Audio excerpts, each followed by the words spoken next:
hosting of such an event is to demonstrate your economic powers and the level of infrastructure that you have. Because a country like Nigeria, for example, cannot even submit a bid. They will just, in fact, FIFA will just arrest the person that brought the bid. You understand? It's to demonstrate the level of infrastructure that you have, the level of the economic strength that you also, because you're going to put in billions, and then you now hope to recoup these billions from tourism. You understand the point? And then hosting of the World Cup would also demonstrate your level of security. And that's the issue they're having with Mexico now, cartel violence. Because now, just no, bring this to Nigeria, for example, and then we are having a World Cup match between, let's say, uh, um, Paraguay versus Argentina in Yelewata. No. Let's say, okay, we decide to. We can, if we plan towards hosting the 2034 World Cup or 2030 World Cup, for example, we can start building those infrastructures now. You get, and then when we start building the infrastructure now, it can happen before then. Now, so imagine now that they want to play a game in Sambisa between Portugal and England. Do you get the point? Now imagine that, okay, the players decided to say, okay, we've played in Benin City, let's take a day off, let's go to the tourist center in Ososo to enjoy a day or two before we go to before we move to the next stage of the competition. And then around the Auchi Road, they get kidnapped by bandits.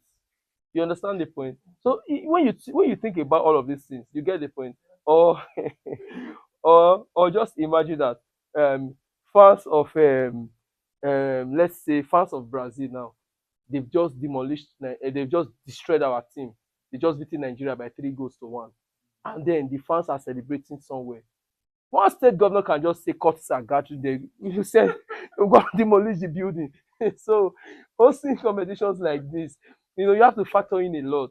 You get the point. So that's why, because why would I want to go to Mexico when I'm hearing that there is serious cartel violence? And there's something about foreign press. They are latching on it. They are latching on it. They are building more stories about this. Insecurity is everywhere in the world, let's be honest. But there's a way they paint a certain level of insecurity to you that you just be like, no, I don't want to go there. I don't want to go there. You get. So that's what is happening to Mexico now. So they have to fix their security and they have to fix their PRO. They have to do it fast. All right. So while we hope that Mexico can fix the security issues as quickly as possible, America can find a way around the visa restriction issue, because I know that, for example, a country like Iran are on the visa ban. The players can come in, but they will be scrutinized and checked. Like, it's going to be really hard. But the officials have been told that they cannot enter into the. So if I can't come with my team, we can't bring our supporters, then really there's a possibility that some things may even pull out of the World Cup. Can FIFA move the tournament to a European country and just save itself the embarrassment? It's going to cost a lot, Mm. to that European country. But for a country like England, I think they just need a 3 days notice. Yeah, They yeah. can host They have enough facilities. they have the Yeah. facilities to host the World Cup. But Mm. then again, let's not just put it that way, because apart from the stadiums, there will also need to be security arrangements. Security, Um, transport system their needs to yes, be their fine-tuned. yes, their local security would have to be re-educated and Yes, oriented and about prepared for the tournament. Yeah. how to handle Mm. people from different. Because when you're hosting a World Cup now, people from over 160, 170 nationalities will come. Yes. These are people who are bringing in various backgrounds, Mm. various political leanings, Yeah. you know. Mm. So they're coming into and then also, where would they be accommodated? Hotels. Yeah. People would have to live like they did in South Africa, Mm. and like they did in which other country again did it recently? Not Qatar. The World Cup France won was hosted by who? Brazil. Yeah, it was Brazil. Yes. Brazil. Yeah, it was Brazil. Brazil. Yeah, I remember now. No, Brazil hosted 2014. Brazil was 2014 that Germany won. Yes, Germany won. 2014. Yeah. It was 2014. Yeah.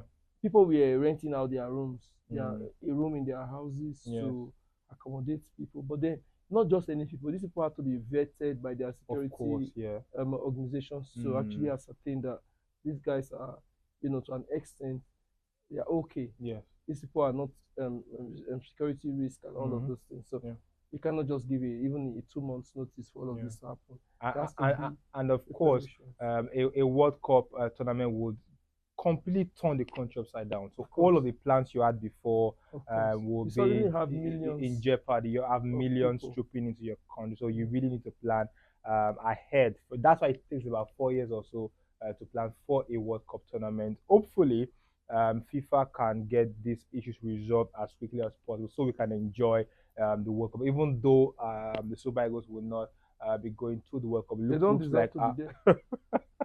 looks like our appeal has finally run out, and FIFA will not be considering us for the World Cup. So we hope that all of this is resolved as quickly as possible. It's going to be a really interesting weekend of football. Great games will be played this weekend. The Arsenal Chelsea game, a London derby, and of course, here in the Nigerian Premier League, Darling Insurance will be hosting the Korodu FC here in the Samuel Ogbomodia Stadium. We will be there for that particular game. So of course, we'll bring you all of the gist from that particular game. Thank you for being a part of the show today. Don't forget to like the video, subscribe to the channel, drop your comments, and let us know how we can do this better and how much fun you've had on the show with us today. Until we see you again next time on the show.